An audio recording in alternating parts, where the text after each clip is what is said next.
Chapitre 5. Habiter un espace de faible densité à vocation agricole. La population du monde est de plus en plus urbaine. Cependant, il reste en Afrique et dans une grande partie de l'Asie des espaces dans lesquels les populations rurales sont encore majoritaires. Ces espaces ont souvent de faibles densités de peuplement. La problématique. Comment habite-t-on les espaces agricoles de faible densité dans le monde ? Première partie. Habiter les espaces agricoles des pays développés.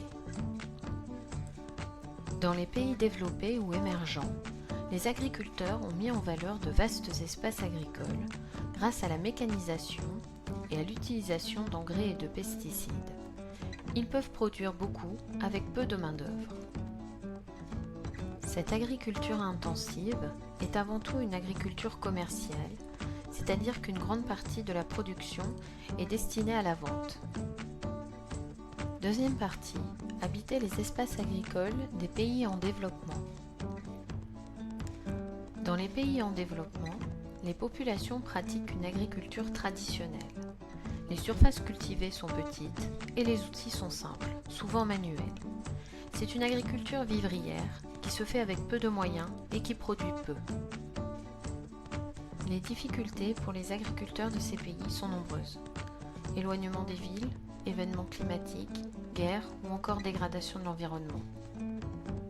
Troisième partie, de nouvelles manières d'habiter les espaces agricoles. Les campagnes éloignées des villes perdent des habitants. Ainsi, de plus en plus de jeunes rejoignent les villes où ils pensent mieux vivre. C'est l'exode rural.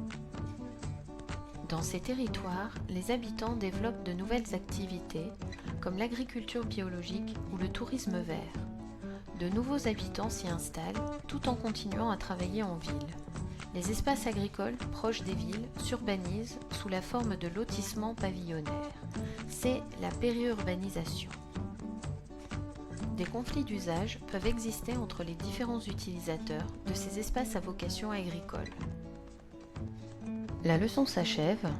N'hésite pas à regarder à nouveau la capsule vidéo et n'oublie pas de répondre au quiz.